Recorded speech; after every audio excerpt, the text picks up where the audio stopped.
기도하겠습니다. 하나님 감사합니다. 오후 시간에도 하나님 앞에 나와 예배하며 또 하나님의 말씀을 들을 수 있도록 저희들을 이 자리로 불러주시니 감사합니다. 하나님 앞에 나왔사오니 하나님의 말씀 듣게 하시고 하나님의 말씀 붙잡고 살아갈 수 있는 믿음도 허락하여 주시옵소서. 이 세상에서 우리가 하나님의 자녀로서 승리하며 살아갈 수 있도록 주님 도와주시고 한 주간도 주님 안에 영광 올려드리며 저희가 승리할 수 있도록 하나님 은혜 더하여 주시옵소서. 예수님의 이름으로 기도드리옵나이다. 아멘. 에베소서를 우리가 계속 보고 있는데 바울은 이 에베소 교회 성도들의 이 정체성에 대해서 먼저 우리에게 계속적으로 알려주었죠. 그들은 유대인과 비교해 보았을 때 이방인이었습니다. 그러다가 하나님의 가족이 되었고 그들은 진정 하나님의 가족이 되며 이제는 그들의 머리가 예수 그리스도가 되었고 이제는 유대인과 이방인이 남남이 아니라 이제는 성령 안에서 한 몸이 되었다라고 이야기합니다. 그러니 이전에 에베소인으로서 살았던 그들의 모습과 이제는 예수님 안에서 이제는 하나님의 자녀로 살아가는 그들의 신분은 완전히 바뀐 것을 우리는 보게 되지요. 그리고 이어서 이제 바울은 그렇기에 이제는 너희가 하나님의 자녀로서 새로운 피조물로서 성령 안에서 귀한 성전된 한 몸으로서 어떠한 삶을 살아야 되는지 우리에게 계속적으로 강조해주고 있습니다. 바울이 강조하는 것들은 너무나도 분명하고 명확합니다. 예수님을 믿기 전에 우리가 가졌던 옛 본성을 다 벗어버리라는 거죠. 이제는 예수님이 가지고 있었던 의와 진리와 거룩함의 옷을 입고 살라라고 이야기합니다. 또한 우리가 의와 진리와 거룩의 옷을 입고 살기 위해서는 우리의 힘으로 안 되니 성령의 충만함을 받으라고 이야기합니다. 이 성령의 충만함을 통해서 우리는 하나님이 기뻐하시는 새로운 삶을 살아내야 합니다라는 것이 바울이 그렇게 강조하는 내용입니다. 그런데 이렇게 바울이 강조하는 내용들을 우리가 잘 알고 있지만 그렇게 우리가 살아내지 못하는 우리 자신을 보게 되는데요. 그 이유는요. 현실이 그렇게 호락호락하지 않기 때문에 그렇습니다.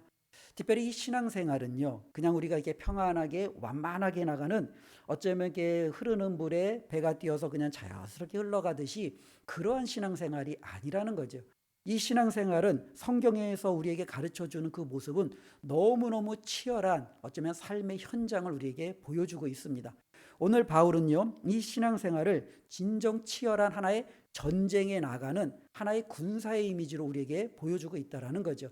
즉 우리의 삶을 지금처럼 하나님이 나에게 요구하시는 그와 같은 삶으로 바꿔가기 위해서 얼마나 우리가 치열하게 준비하고 또 그 삶의 현장에서 살아내야 하는지를 우리에게 가르쳐주고 있습니다.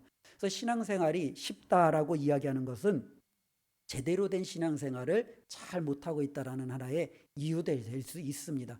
왜냐하면 이 신앙생활은요 쉬울 수가 결코 없지요. 왜냐하면 내가 예수님을 믿기 전에 가지고 있었던 생각이 있는데 예수님을 믿은 이후로 내 생각을 바꿔야 되는 거예요. 내가 예전에 가지고 있던 습관이 있는데 예수님을 믿은 이후에 내 삶의 습관이 바뀌어야 되는 겁니다. 많은 사람들이 이야기하지 않습니까? 나는 성격은 죽어도 못 고친다. 인격은 죽어도 못 고친다. 그냥 나대로 살련다. 그런데 예수님은 뭐라고 이야기하시냐면 예수님을 믿은 우리는 성격도 바꾸고 성품도 바꾸고 인격도 바꾸고 하나님이 기뻐하시는 그와 같은 삶으로 우리는 살아내야 된다는 겁니다. 어렵지요. 생각을 어떻게 바꾸겠습니까? 어떻게 우리의 습관을 바꿀 수 있겠습니까? 우리의 인격이 어떻게 새로워질 수 있겠습니까? 정말로 어렵습니다. 그렇기 때문에 우리는요, 이것을 부단히 관심을 가지고 노력하고 성령의 능력으로 하나님의 뜻을 분별하여 하나씩 하나씩 바꿔나가는 과정을 주님 오실 때까지 저와 여러분들이 주님 앞에 설 때까지 우리는 힘들여 싸우며 생활해야 되는 것. 이것이 바로 신앙인들의 삶의 모습이라는 겁니다. 그리고 바울은요, 이것이 정말로 치열한 영적 전쟁이다라고 우리에게 말씀해주고 있는데요. 많은 사람들을 볼 때 우리는 그냥 그들을 그냥 습관적으로 대하거나 우리가 의뢰 행했던 것처럼 그렇게 대할 수도 있잖아요. 근데 바울은 뭐라고 얘기했냐면 우리가 그 이전에 대했던 그 방식이 아니라 이제는 예수님을 대하듯 사람들을 대하라는 거죠. 아내를 대할 때도 예수님을 대하듯이, 자녀를 대할 때도 예수님을 대하듯이, 내 이웃을 대할 때도 예수님을 대하듯이, 내가 회사에서 부리는 사람이 되었든 때로는 내 직장 상사가 되었든 그들을 대하는 자세도 예수님을 대하듯이 하라는 거죠. 정말로 어렵지요.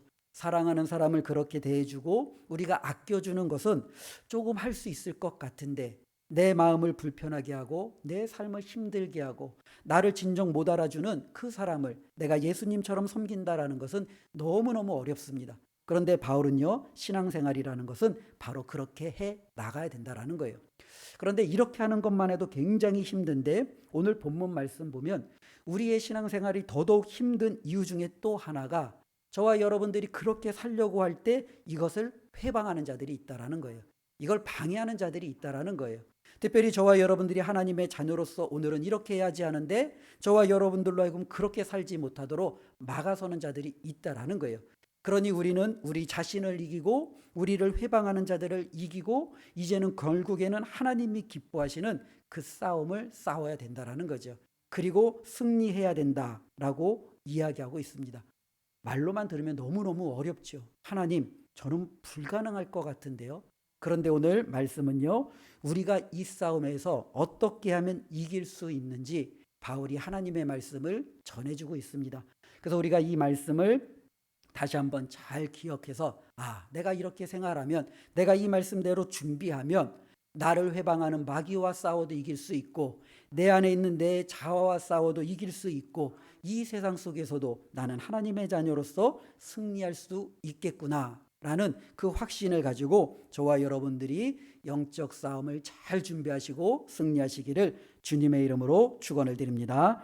특별히 10절부터 20절에 보면 많은 이야기가 있는데, 좀 크게 보면은 우리가 전쟁에 나가기 위해서 준비해야 될 많은 요소들이 있는데, 바울은 이제 세 가지를 우리에게 큰 틀에서 이야기해 주고 있어요.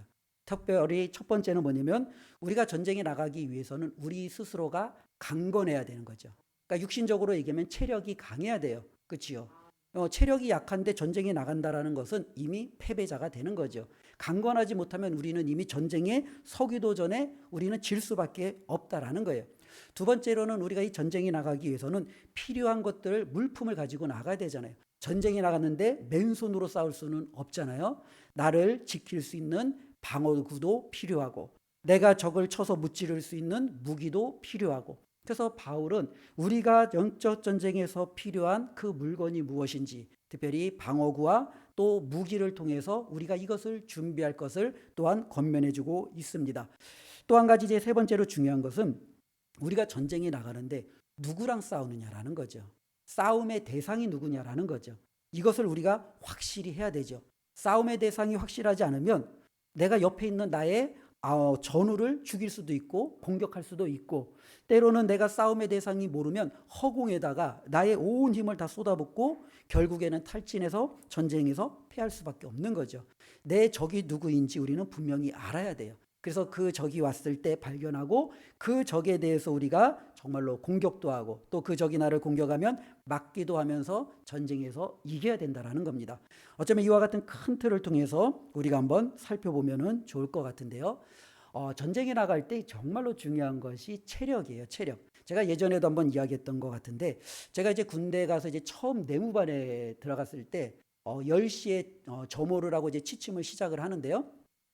바로 이제 선임병들이 잠을 안 재워요. 한 1시간에서 1시간 반 정도. 1시간에서 1시간 반 정도 뭐 하냐면 윗몸 일으키기 200회, 또 이제 팔굽혀펴기 200회, 그리고 이제 M60이라고 이제 부대에는 이제 예전 보통 사람들이 말하는 이제 기관총이다라고도 이야기하는데요.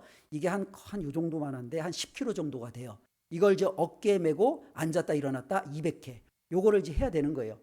처음에는 정말로 못했죠. 처음에 뭐 한 달 되든 거의 못했어요. 그러니까 맨날 혼나고 시간이 오바돼서 그냥 잠들고 이제 그랬던 기억이 나는데, 이것을 주라고 시키는 거예요. 근데 이 선임병들이 이것을 시키는 이유가 있어요.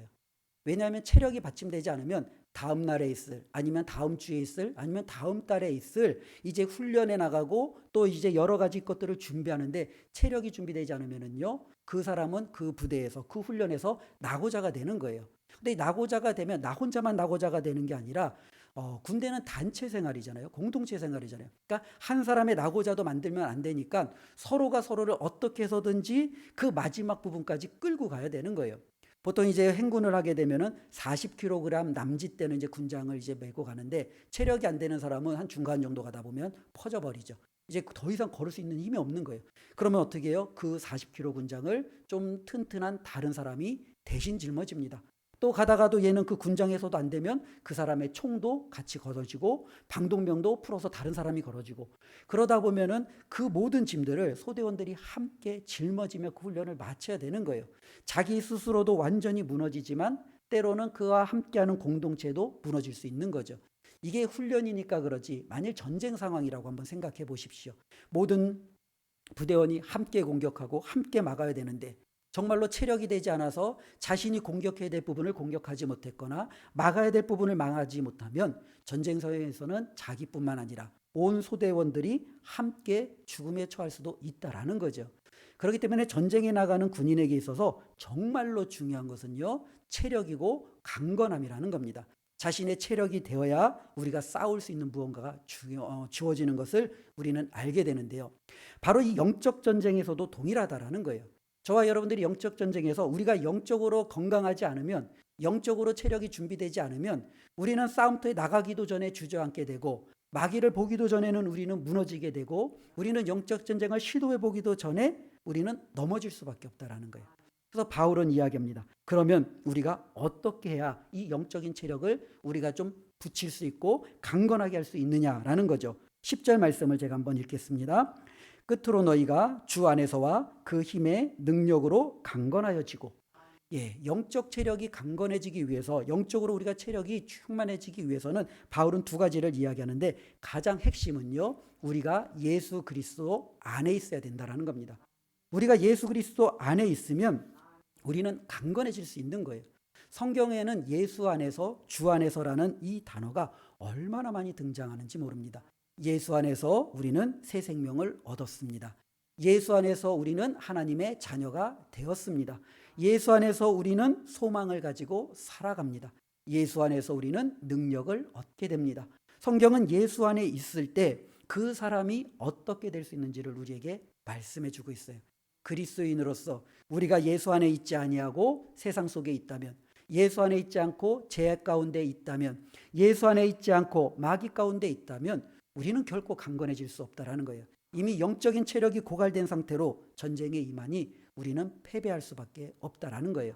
그리스도인이 영적 전쟁에 나가기 위해서 우리는 반드시 예수 안에 있어야 됩니다.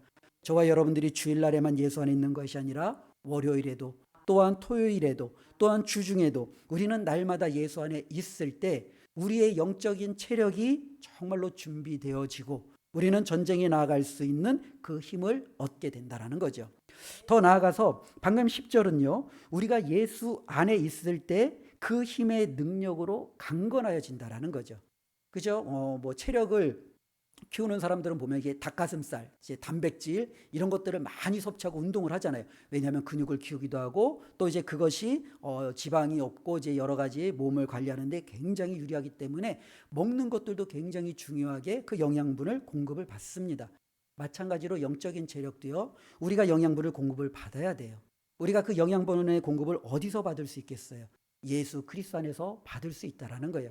전쟁에 나갈 때 세상의 지식을 가지고, 세상의 경험을 가지고, 내가 알고 있는 그 무언가를 가지고 전쟁에 나가는 것이 아니라 예수님이 주시는 그 힘과 능력을 가지고 우리는 나아가는 거예요.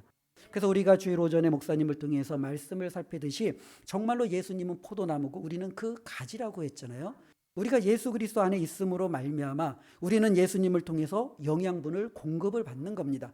예수님의 힘을 공급받고, 예수님의 능력을 공급받고, 예수님이 주시는 그 지혜와 지식을 우리는 공급받고 나아가는 거죠. 예수님은 이미 마귀와 싸워서 이겼어요. 그러니 예수님은 자신의 그 경험을 우리에게도 공유해 줄 수 있겠지요. 마귀하고 싸울 때는 이렇게 하면 된다. 악한 영과 너가 이겨서 싸우려면 이 부분을 조심해야 된다.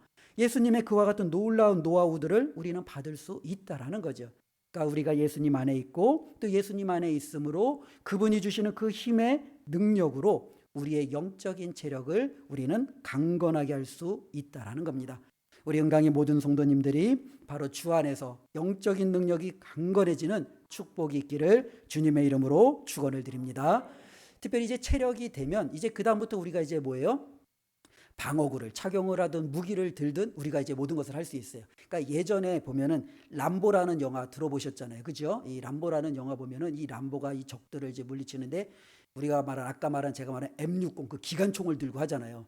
근데 그게 람보니까 가능한 거예요. 예, 일반 사람들은 이 기관총을 들고 이렇게 못 쏴요. 예, 그게 반동도 크고 10kg나 되니까 이거를 가지고 쓸 수 있는 어떻게 보면 웬만한 사람들이 없습니다. 그래서 이제 기관총을 보면은 이제 땅에다가 거치해 놓고 이제 사수는 이제 그 기관총을 또 옆에서 부사수는 이제 총알을 이렇게 계속적으로 공급해 주는 그러한 작업을 통해서 이제 2인 1조가 돼서 그 총을 사용을 하는데 남보는 혼자 한 손을 들고 옆에 그죠? 그 탄피를 이게 콩 하면서 두두두두두 다 쏴 죽이는 거예요. 왜 그래요? 그만큼 체력이 되니까. 체력이 되니까 그는요 자신에게 주어져 있는 모든 무기를 10분 활용할 수 있는 거예요. 영적인 전투도 마찬가지예요. 하나님께서 우리에게 방어구를 주실 때 체력이 안 되면 우리가 그 방어구를 입다가 쓰러질 수밖에 없잖아요. 근데 체력이 되면 방어구도 입고 무기도 갖고 다른 사람들보다 더 많은 것을 내가 끼워안고도 충분히 움직일 수 있다면 전쟁에서 훨씬 더 우리는 방어도 잘하고 공격도 잘하고 당연히 이길 수 있는 확률을 높일 수 있다라는 겁니다. 오늘 말씀을 보면은 특별히 우리가 어떻게 그러면 또 전쟁에 나가서 승리할 수 있을까라고 바울이 두 번째로 이야기해 주는 것은 필요한 물건들을 잘 장착하고 준비하라라고 이야기하고 있습니다. 그래서 이제 12절부터 이제 쭉 이어지는 이 말씀을 보면은 우리가 참 많이 들었던 말씀이죠. 하나님의 전신갑주를 입으라 취하라. 그렇죠? 그러니까 어떻게 보면은 하나님의 완전 무장을 행해라라는 거죠. 아마 바울은 이 장면을 묘사할 때 로마 군인을 상대로 묘사한 거예요. 바울은 로마 군인을 너무너무 잘 알고 있잖아요. 감옥에 얼마나 많이 투옥이 됐어요. 로마 군인들과 정말로 예루살렘에서부터 로마까지 정말로 2년 동안 압송되어지면서 그들과 함께 하지 않았어요. 그러니 이 로마 군인에 대해서 누구보다도 바울은 잘 알고 있었어요. 그들이 진정으로 전쟁에 나갈 때는 어떻게 준비하는지를 유심히 보면서 그 모든 것들을 살펴보았지요. 바로 전쟁에 나가는 그 로마 군인들을 바라보며 그리스도인으로서 영적 전쟁에 나가는 우리 그리스도인이 어떻게 우리가 준비되어져야 되는지를 비유로서 이제 빗대어서 설명해주고 있는데요. 특별히 저와 여러분들이 하나님의 이 전신갑주를 입고 나가면 우리가 전쟁에서 지지는 않는다라는 거예요. 넘어지지는 않는다라는 거예요. 우리가 하나님이 주시는 이 전신갑주를 입고 나가면 우리는 맞서서 싸울 수 있는 최소한의 힘은 우리가 갖게 된다라는 겁니다. 그래서 바울은요 진리의 허리띠에서부터 6가지를 쭉 이야기해주고 있어요. 먼저 오늘 본문 말씀 보면은요 14절에 보면 그런즉 서서 진리로 너희 허리띠를 띠고 진리의 허리띠를 띠라고 이야기합니다. 특별히 이 진리가 무엇이냐라는 부분들 속에서는 크게 좀 2가지를 이야기해요. 하나는 이 진리 그러면 우리는 예수님을 떠올릴 수 있잖아요. 나는 길이요 진리요 생명이니 그렇죠? 예수님이 스스로를 진리라고 말씀하셨고 빌라도에게도 진리를 알지니 진리가 너를 자유케 하리라 하신 말씀을 들어보면은 이 진리라는 것은 예수 그리스도를 뜻할 수도 있다라는 겁니다. 그러니까 전쟁에 나가는 어떻게 보면은 그리스도인들에게 있어서 가장 기본은요 내가 예수 그리스도를 아는 것에서부터 출발하는 거예요. 이 에베소 교회의 사도행전에 보면은 바울이 이제 그 복음을 전하러 들어갔던 때가 있어요. 근데 이 에베소는요 우상으로 굉장히 뭐랄까요 성황했던 그와 같은 도시였어요. 아데미 신전도 있었고 수많은 점치는 자, 오늘날 우리 한국으로 보면 무당들 또 여러 가지 정말로 종교 우상들을 섬기는 사람들이 가득했던 것이 바로 이 에베소였어요. 근데 바울이 이 에베소에 들어가면서 놀라운 일들이 생기기 시작합니다. 우리나라에 그러면은 굿하던 무당이 이제 더 이상 구슬하지 않고 예수 믿고 돌아오기 시작하는 거예요. 정말로 점자책을 펴놓고 점치던 사람들이 그 모든 책들을 다 불태워버리는 거예요. 더 이상 점치지 않고 하나님을 섬기기 시작하는 거예요. 도시 자체가 계속적으로 바뀌기 시작하는 거예요. 이러한 놀라운 변화를 바라보면서 이 에베소에 살고 있었던 유대인 가운데 특별히 스게와의 아들들이 있었어요. 이 스게와의 이제 7 아들이 있었는데 이 7 아들이 바울이 행하는 놀라운 일들을 보면서 너무너무 멋진 거예요. 그리고 그것을 자신들이 가질 수만 있다면 자신들도 힘과 권력과 부귀영화를 취할 수 있다고 생각했던 것 같아요. 왜냐하면 바울이 가는 곳마다 사람들이 그의 손수건이라도 붙들고 그의 옷자락이라도 붙들고 그의 그림자라도 밟으려고 하는 무수한 노력들이 있어요. 그럴 때마다 하나님의 놀라운 능력이 이 바울을 통해서 에베소 도시에 나타나는 거예요.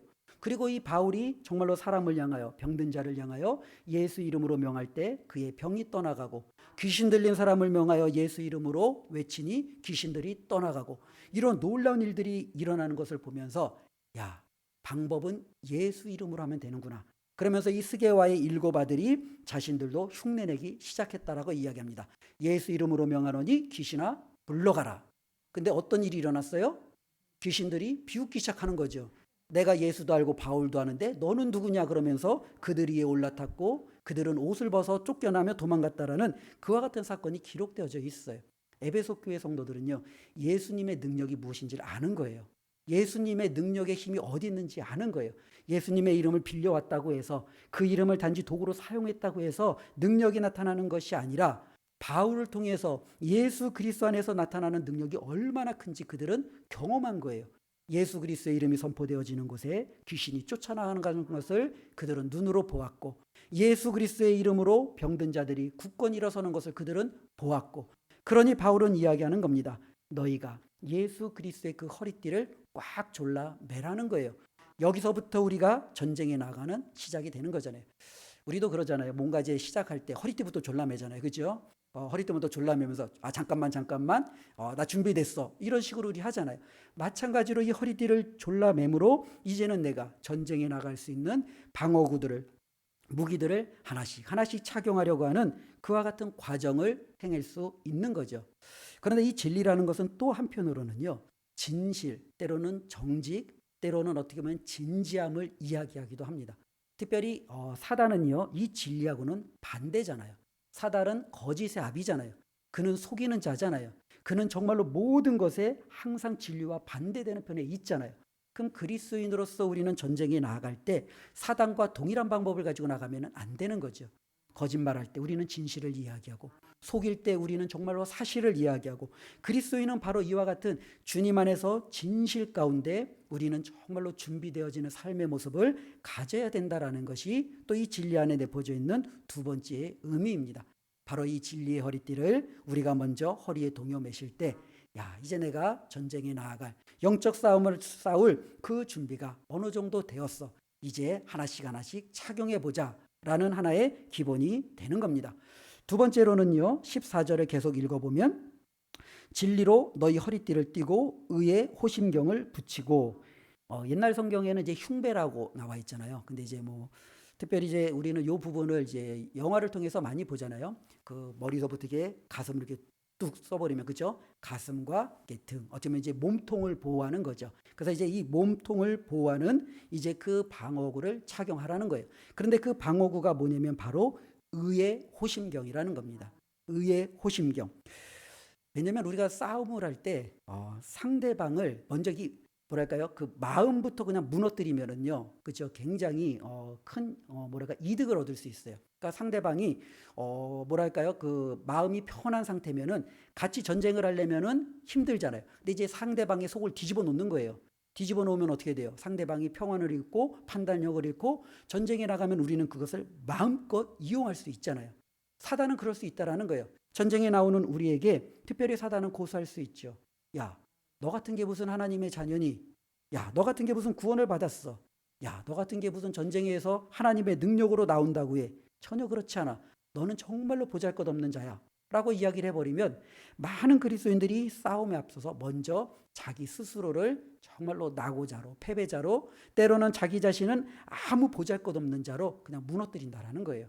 그런데 우리가 꼭 기억할 것은, 하나님께서 우리를 구원해내시고 의롭다라고 말씀하실 때 하나님이 우리가 지은 죄를 몰라서, 하나님이 우리가 연약한 걸 몰라서, 하나님이 우리가 정말로 하나님 앞에 온전히 서지 못한 것을 몰라서 하나님이 우리를 의롭다라고 하신 것이 아니라는 거예요. 하나님은 우리가 죄인이라는 걸 아셨지요. 하나님은 우리가 하나님 앞에 원수였던 것을 아셨지요. 하나님은 우리가 정말로 보잘것없는 연약한 자임을 다 아셨어요. 그럼에도 불구하고 하나님은 뭐라고 그래요? 예수 그리스도를 통하여 너는 내 아들, 내 딸이고 내가 너를 의롭게 했으니 그 누구도 너의 그 의에 대해서 아무도 공격하지 못한다라는 하나님의 놀라운 의로우심이 우리들 가운데 있다라는 거예요. 그러니 사단이 너 같은 게 무슨 하나님의 자녀야 라는 것은요, 사단의 이야기지. 하나님은 뭐라고 얘기했냐면, 그래 너는 내 자녀야. 너가 부족해도 내 자녀야. 연약해도 너는 내 자녀야. 내가 너를 나의 자녀로 의롭다고 했으니 이것은 결코 바뀌지 않아 라는 것이 하나님이 우리에게 주시는 놀라운 약속이라는 겁니다.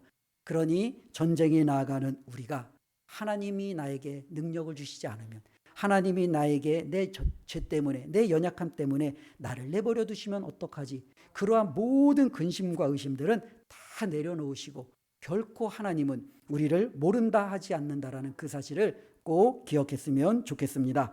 15절 말씀을 보니까 평안의 복음이 준비한 것으로 신을 신고, 전쟁에 나갈 때 신발도 정말로 중요하죠.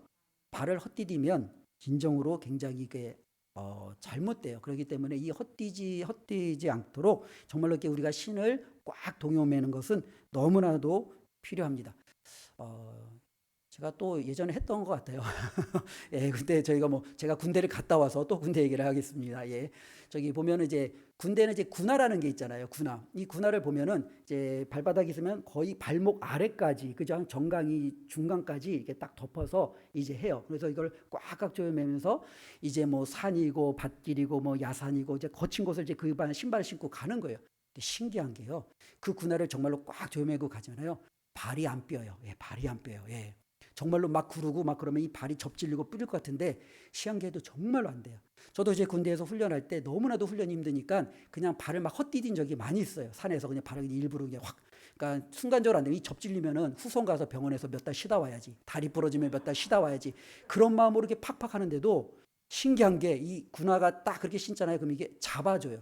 그냥 삐지가 않고 다시 그냥 딱 굳건이 되는 거예요. 그럼 군대에서 보통 이제 많은 사람들이 뼈가 부러지거나 때로는 여러 가지 힘줄에 어떤 상처, 인대가 끊어진 이런 사고를 당하잖아요. 훈련 때 거의 나는 게 아니라 축구할 때 나는 거예요. 축구할 때. 축구할 때는 이제 그 축구화가 이제 발목 아래로 가니까 그때 발목을 삐거나 상대방끼리 부딪혀서 이제는 이제 골절이 되거나 거의 다 축구에서 이제 그런 어떤 사고들이 나지, 훈련 중에는 거의 뼈가 부러져서 다리가 상했다라는 그러한 것들이 거의 일어나지 않아요. 그만큼 신이 중요한 거예요. 신을 내가 얼마나 잘 매어져 있느냐. 그러면 적이 공격해도 내가 일시적으로 휘청돼도 이 신을 제대로 신고 있으면 어떻게 되겠어요? 버틸 수 있는 거죠. 중심을 잃었다가도 다시 잡을 수 있는 거예요. 그런데 바로 그 신발이 뭐냐면은 평안의 신이라는 거예요. 복음의 신이라는 거예요. 특별히 이 복음이라는 것, 우리가 너무너무 잘 알고 있는 이 복음은요, 기초잖아요. 모든 그리스도인들에게 있어서 이 복음 가운데 우리는 설 수 있는 가장 근본적인 토대잖아요. 복음을 우리는 여러 가지로 설명할 수 있지만 한 단어로 설명하면 예수 그리스도고, 우리가 예수 그리스도를 조금 더 설명하면 우리를 위하여 우리의 죄 때문에 십자가에 달려 죽으셨다가 우리를 다시 살리시기 위하여 정말로 무덤에서 부활하셔서 이제는 하나님의 우편에 앉아 계시고 우리를 그 천국으로 인도하시기 위해서 모든 역사 가운데 인도하시는 하나님의 놀라운 뜻을 우리는 복음이라고 하잖아요. 바로 이 복음을 알고 있는 것이 너무너무 중요하다라는 거예요. 내가 지금 싸우고 있는 그 토대가 어디냐라는 거죠. 나는 정말로 어디를 향하여 버티고 있느냐라는 것을 우리는 이 복음을 기억할 때 알 수 있다라는 거예요. 그런데 이 복음을 가질 뿐만 아니라 이 복음은 우리가 또한 나눌 수 있는 거예요. 우리가 길을 가다 보면 적들이 굉장히 강한 적들이 마주할 수도 있잖아요. 근데 그 적들과 마주하게 해서 전진하다 보면 우리가 적에게도 속하지 않고 때로는 우리에게도 속하지 않는, 어쩌면 세상에 있는 사람들을 볼 수도 있고 어쩌면 적에게도 속해 있지만 여전히 불안하면서 살아가고 있는 많은 사람들도 있잖아요. 그들에게 우리는요, 복음을 나눠줄 수 있어요. 그리고 이 복음을 통해서 그들이 이제는 적의 편이 아닌 우리 편에 들어올 수 있도록, 그들이 이제 중간지대가 아닌 하나님의 군사로서 설 수 있도록 우리는 그들을 불러들일 수 있고 우리의 세력을 더욱더 확실하게 넓힐 수 있다라는 거죠. 그러기에 그리스도인들은요, 이 복음이라는 신을 신어야 돼요. 먼저 내 자신이 정말로 믿고 있는 바가 무엇인지, 내가 정말로 서 있는 정말로 그 땅이 어디인지를 우리가 굳건히 해야 될 필요가 있고, 이것이 확실하면 우리는 다른 누군가에게 내가 서 있는 그 기초를 소개해 줄 수 있는 거죠. 너도 여기에 서면 무너지지 않아. 너도 나와 같이 여기에 서 있으면 적에게 결코 패하지 않아. 그러니 나와 함께 하자. 그러면서 이 복음을 함께 나눌 수도 있다라는 겁니다. 바울은 바로 이것도 우리에게 필요하다라고 이야기합니다. 더 나아가서 이제 16절에 보면은요. 모든 것 위에 믿음의 방패를 가지고 이로써 능히 악한 자의 모든 불화살을 소멸하고. 그렇죠. 허리띠도 흉배, 호심경도, 신도 중요하지만 여전히 우리의 몸을 공격하려면 틈이 많잖아요. 이런 모든 것들을 또 함께 전천으로 막아줄 수 있는 것이 있는데 그건 바로 방패죠. 그러니까 이 로마인들이 가지고 있는 이 방패는 상당히 커요. 그래서 이 방패가 이게 어떤 직사각형 모양으로 돼 있는데 그 안에 딱 들어가면 자신의 온몸을 다 숨길 수 있는 거죠. 적이 그 어떤 불화살을 쏴도 이 방패를 딱 앞에다가 대면은 불화살이 튕겨나가거나 아니면은 이 방패는 나무와 금속으로 이렇게 만들어졌기 때문에 불이 옮겨 붙지 않으므로 그들 자신을 지킬 수 있는 거예요. 아마 우리가 영적 전쟁에 나가면은요, 마귀는 온갖 불화살을 저와 여러분들에게 다 쏘아댈 거예요. 마귀가 쏘아대는 불화살, 우리는 많이 경험했잖아요. 의심, 신앙에 대한 의심이죠. 하나님에 대한 의심이죠. 우리가 믿고 있는 바가 확실한 건가에 대한 의심이죠. 나도 모르게 예전에는 예수님이 계시다는 것을 믿었는데, 하나님이 살아계심을 믿었는데, 내가 천국에 대한 믿음에 대한 소망이 확실했는데 어느 순간인가 그것이 갑자기 불확신하기 시작하는 거예요. 정말로 하나님이 살아계실까? 정말로 예수님이 나를 사랑하실까? 내가 믿고 있는 바가 정말 이게 확실한 걸까? 내가 혹시 잘못된 길로 걸어가고 있는 건 아닐까? 우리에게 온갖 의심을 줄 수 있죠. 때로는 마귀는요, 우리에게 두려움이라는 불화살을 쏠 수 있죠. 정말로 그들의 강한 모습을 보면서 너희들은 결코 우리를 이길 수 없어. 어쩌면 우리는 그 마귀를 바라보며 세상을 바라보며 이 어두움을 바라보며 스스로 움츠려들고 나는 그 싸움에서 이길 수 없다라는 두려움을 갖게 되죠. 온갖 걱정이 우리를 뒤어삼키기도 하고요. 우리 안에 있는 온갖 죄를 생각나게 하면서 죄책감에 빠지며 저와 여러분들이 앞으로 전진하지 못하게 만들 수도 있다라는 거예요. 그럴 때 우리에게 필요한 게 뭐겠습니까?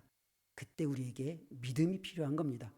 내가 의심이 있을 때 필요한 게 믿음이고, 두려울 때 필요한 게 믿음이고, 걱정이 있을 때 필요한 게 믿음이고, 내가 정말로 죄책감 때문에 스스로를 못나게 볼 때 필요한 것이 바로 이 믿음이라는 거예요. 이 믿음은 우리가 여러 개 설명할 수 있지만 첫 번째로는 하나님의 약속에 대한 믿음이에요. 하나님이 승리케 해주시겠다라는 그 약속에 대한 믿음이에요. 하나님이 나를 통해서 자신의 뜻을 이루시겠다라는 그 하나님의 약속에 대한 믿음이에요. 이 성경을 통해서 하나님이 주신 그 모든 약속이 반드시 성취된다라는 그 확실함이 믿음이에요. 믿음은요, 하나님의 능력에 대한 확신입니다. 하나님은 마귀보다 크다라는 것에 대한 확신. 하나님은 이미 마귀를 승리했고 이겼고 그를 정말로 하나님의 모든 손아귀에 쥐고 있다라는 그와 같은 하나님의 능력에 대한 확신. 나는 힘이 없지만 하나님의 그 능력으로 내가 이길 수 있다라는 그와 같은 확신. 이것이 바로 믿음이라는 겁니다. 그러면서 우리는요, 바로 영적 싸움을 싸울 때 바로 이 믿음의 방패를 앞에다 떡하니 세우고 온갖 불화살이 다 날라와도 우리는 그 모든 것을 막아낼 수 있는 그러한 방패를 들고 나가서 싸울 때 우리는 그 적으로부터 자기를 지킬 뿐만 아니라 승리의 발판을 마련할 수 있습니다. 특별히 이제 다섯 번째를 보면은요, 17절에 보면 구원의 투구와 성령의 검 곧 하나님의 말씀을 가지라. 특별히 구원의 투구를 이제 가지라고 이야기하지 않습니까? 투구는 당연히 머리를 보호하는 또한 방어구죠. 근데 이것은 바로 이제 구원의 투구예요. 이 구원이라는 것은 그리스도인들이 이 땅에서 살아가는 데 있어서 가장 확실한 소망이 바로 뭐예요? 구원이에요. 그렇죠? 우리는 죄로부터의 구원, 우리는 사망으로부터의 구원, 우리는 이 죄된 세상으로부터의 구원이에요. 우리는 오직 구원을 바라보면서 살아가고 있는 거예요. 우리는 이 땅에서 모든 것을 누리고자 하는 어쩌면 부귀영화를 위해서 살아가는 게 그리스도인이 아니에요. 우리는 이 땅에서 부귀영화를 누리지 못한다 할지라도 결국에는 하나님 나라에서 하나님이 주시는 완전한 구원을 우리는 바라보며 우리는 믿음 가운데 살아가는 사람들입니다. 그러니 이 구원의 투구라는 것은요, 바로 내가 하나님의 구원받은 자라는 그 소망을 우리가 붙들고 그 전쟁 가운데 나아가는 거죠. 이미 하나님이 나를 죄로부터 구원하셨다. 이미 하나님께서 나를 정말로 이 세상으로부터 구원해내셨다. 지금은 내가 세상에서 너와 치열하게 싸우지만 결국에는 내가 승리할 것이고 나는 하나님 나라에서 하나님과 예수 그리스도와 더불어 영원히 왕노릇할 것이다 라는 이 확실한 소망이 믿는 성도들에게 있어야 된다는 거예요. 그러니 모든 그리스도인들은요, 바로 우리 가운데 소망이 있어요. 그건 바로 하나님이 주시는 놀라운 구원을 위해서 오늘도 우리는 전진하고 또 싸우고 또 그 전쟁에서 치열하게 정말 온몸에 상처가 들어도 다시 일어나서 나아갈 수 있는 그러한 용기가 우리 가운데 생기는 겁니다. 바로 이 구원의 투구를 가지라라고 이야기하고 있습니다. 또한 이제 여섯 번째는요, 방금 읽었던 17절에 보니까 성령의 검 곧 하나님의 말씀을 가지라. 이제 많은 분들이 이야기를 하죠. 이 첫 번째부터 다섯 번째는 거의 방어구고, 이제는 이 여섯 번째 성령의 검은 이제 검이니까 공격용 무기다라고 이야기를 하고요. 또 어떤 분들은 이 검은 방어와 공격이 또 동시에 된다라고도 이야기를 해요. 그렇죠? 적이 뭐 칼로 내리칠 때 나도 칼로 막으면 방어구가 되고 다시 반격하여 찌르면 공격용이 되고, 어쨌든 이 성령의 검, 이 성령의 검은 다르게 이야기하면은 하나님의 말씀이라는 거예요. 그러니 우리가 적이 올 때 평생 막다가 끝낼 수는 없잖아요. 막다가 끝내다 보면 내 체력도 고갈될 수도 있고요. 내가 지쳐서 쓰러질 수도 있고요. 그렇죠? 그러니 어떻게 해요? 더 이상 저 녀석이 나를 해하지 못하도록 우리도 반격하여 일격의 적을 쓰러뜨릴 무기가 필요합니다. 그래서 하나님은요, 저와 여러분들의 손에 바로 이 성령의 검, 하나님의 말씀을 들려주셨어요. 그러니까 우리가 이 적을 정말로 무찌를 수 있는 무기는요, 바로 이 하나님의 말씀을 휘두름으로 적을 무찌를 수 있다라는 거예요. 이 대표적인 예가 특별히 예수님께서 복음서에서 사단에게 시험 받았을 때, 그죠? 사단이 예수님을 3번 시험하잖아요. 그때마다 우리 주님이 정말로 무엇을 통해서 그 사단을 물리칩니까? 기록되었으되 기록되었으되, 하나님께서 말씀하시는 그 말씀을 붙들고 이 사단을 어떻게 해요? 물리치는 것을 보게 됩니다. 저와 여러분들이 적을 물리칠 수 있는 정말로 중요한 무기는 저와 여러분들 안에 있는 이 하나님의 말씀인 줄로 믿습니다. 이 하나님의 말씀을 그래서 우리가 많이 알아야 돼요. 그래서 이 하나님의 말씀을 우리가 많이 친숙해야 돼요. 그런 거 있잖아요. 만일 우리가 하나님의 말씀이 친숙하지 않으면 이것을 휘두르다가 적을 상해하기보다는 내가 다칠 수도 있고요. 하나님의 말씀이 익숙하지 못하다 보니까 우리는요, 전쟁에서 허점을 적에게 발견이 되어지고 도리어 우리는 공격을 받을 수도 있는 거예요. 그렇기 때문에 이 하나님의 말씀을 우리가 친숙하고 잘 활용할 수 있도록 우리는 이 하나님의 말씀을 끊임없이 가까이 할 필요가 있다라는 거예요. 그래서 많은 분들이 누누이 이야기하는 것이 하나님의 말씀을 읽어라, 하나님의 말씀을 들어라, 하나님의 말씀을 암송해라, 하나님의 말씀을 묵상해라, 하나님의 말씀을 정말로 기억하면서 살아라. 이것이 성경에 그렇게 많이 있는 이유가 바로 여기에 있다라는 거예요. 제가 좋아했던 비유 중에 하나는 그것이었습니다. 이제 적이 이제 공격을 하면 이제 하나님의 말씀을 내가 꺼내서 이제 휘둘러야 되잖아요. 근데 이 말씀이라는 것이 갑자기 내가 하나님의 말씀을 몰랐는데 공격 중에 하나님이 내 머릿속에 짠하고 이 스크린처럼 말씀을 딱 띄워주면서 야, 이 말씀 붙들고 나가, 이러는 것이 아니라는 거예요.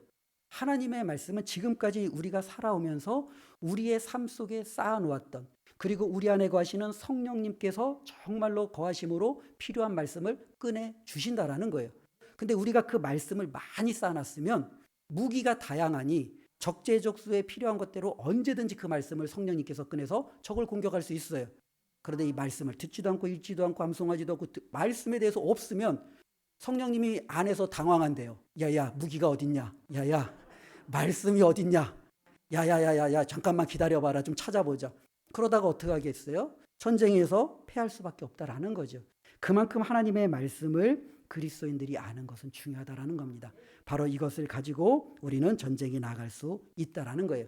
이게 바로 하나님의 전신갑주인데, 바울은요, 여기에다가 한 가지를 좀 덧붙입니다. 그래서 18절에 보면 모든 기도와 간구를 하되 항상 성령 안에서 기도하고 이를 위하여 깨어 구하기를 항상 힘쓰며 여러 성도를 위하여 구하라. 이 모든 것 가운데 이제는요, 기도로서 우리가 그 영적 전쟁에 나아가야 된다라는 겁니다. 하나님, 제가 악한 자와 싸우려고 합니다. 하나님, 제가 체력이 부족할 수도 있고 능력이 부족할 수도 있고 하나님이 주신 방어구와 무기를 휘두르는데 하나님 실력이 부족할 수도 있습니다. 하나님, 저를 도와주셔서 제가 정말로 그 전쟁에서 싸울 때 패하지 않고 하나님의 대적 원수 마귀를 무찌르게 하여 주십시오. 이와 같은 기도로서 우리는 전쟁에 나아갈 수 있다라는 겁니다. 이 모든 것을 우리 성도님들이 넉넉히 갖추어서 이번 한 주간도 영적 전쟁에서 승리하기를 주님의 이름으로 축원드립니다. 세 번째 한 가지 더 말씀을 드리면 우리가 싸우는 적은 누구냐라는 거죠. 오늘 본문에 보면은 11절에 마귀라고 분명히 이야기해주고 있습니다. 그러면서 바울은 이야기하기를 12절에 우리의 전쟁, 싸움의 대상은 혈과 육을 가진 사람이 아니라는 거예요. 그렇죠? 그들은요, 영적 존재들이에요. 그래서 그 영적 존재들의 이름을 12절에 통치자들, 권세들, 이 어둠의 세상의 주관자들, 하늘에 있는 악의 영들을 상대함이라 라고 말씀하고 있어요. 즉 그리스도인들이 싸워야 될 대상은 이 땅에 있는 정치인, 이 땅에 있는 어떻게 보면 기득권자들, 이 땅에 있는 정말로 나를 학대하는 그 누구, 이들이 아니라는 거예요. 우리는 그 모든 것 뒤에 그들을 조절하고 하나님의 뜻을 회방하는 어둠의 악한 영들을 향하여 우리는 싸워야 된다라는 겁니다. 근데 이들의 특징은 분명해요. 보통 보면은 이제 통치자들, 권세들, 주관자들 이렇게 이야기하잖아요. 그러니까 이 악한 영들은요, 힘이 있어요. 힘이 있어요. 그러니까 이 악한 영들이 우리보다 못하다, 이것은 말이 되지 않아요. 조금 전에도 말씀드린 것처럼 에베소 도시에서 스게와의 7 아들이 그 귀신을 쫓아내려고 흉내냈다가 귀신에게 오히려 역공을 당하여 그들이 정말로 빨가벗고 도망치는 사건이 있잖아요. 이 악한 자들은요, 우리보다 힘이 있어요. 그러니 우리의 힘으로 그들과 싸울서는 결코 이길 수 없는 거예요. 그래서 우리가 처음에 이야기한 것처럼 예수 안에서 예수님이 주시는 그 힘과 능력으로 우리는 싸워 이길 수 있는 것이지, 특별히 약한 자들이 정말로 예수의 힘으로 우리가 이긴다고 해서 그들이 힘이 없는 존재들은 아니라는 거예요. 그들은 여전히 힘이 있어요. 그들은 여전히 세상을 다스리고 주관하고 영향력을 끼치는 굉장히 어둠의 세력이라는 거예요. 그리고 이름에서 보면 알 수 있듯이 이들은요, 결코 착하지 않아요. 이들은 결코 선하지 않아요. 악해요. 그들은 어둠이에요. 악의 영 그 자체예요. 그들은 정말로 그와 같은 모든 어둠과 악을 가지고 우리들을 공격할 거예요. 근데 그들이 우리를 공격할 때는 11절에 보니까요, 마귀의 간계라고 하잖아요. 간계. 이 간계가 뭐예요? 굉장히 간사하고 교활한 거잖아요. 그죠? 이 마귀는 우리를 공격할 때 그냥 뭐 전공법으로 그냥 우리 앞에 딱 나타나서 나랑 한번 1대1 한번 싸우자, 이렇게 하지 않는다라는 거죠. 이길 수 있는 모든 수단 방법을 다 동원할 거예요. 그렇지요? 저와 여러분들을 어떻게 해요? 무너뜨리기 위해서. 마귀의 목적은 너무나도 분명합니다. 에베소 교회 성도들을 향하여 보면 그들은 이방인이었다가 하나님의 자녀가 되었어요. 마귀의 목적은 그들을 다시금 하나님을 모르는 이방인으로 돌려보내는 거예요. 마귀의 목적은 분명해요. 하나님의 은혜로 이방인과 유대인은 하나가 되었어요. 한 몸이 되었어요. 그들은 하나님 안에서 아름다운 공동체를 만들며 주님의 뜻을 이루면서 살아가는 것이 하나님이 기뻐하시는 뜻이에요.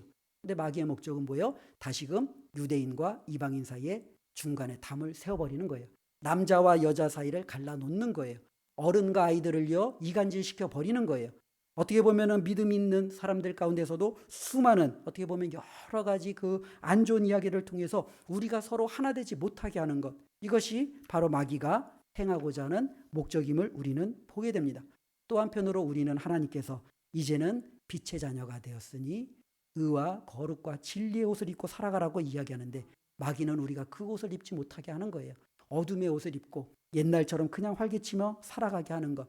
결국에는 그래서 우리가 하나님이 허락하시는 놀라운 구원을 얻지 못하게 하는 것, 이게 저들의 목적임을 우리가 다시 한번 기억했으면 좋겠습니다.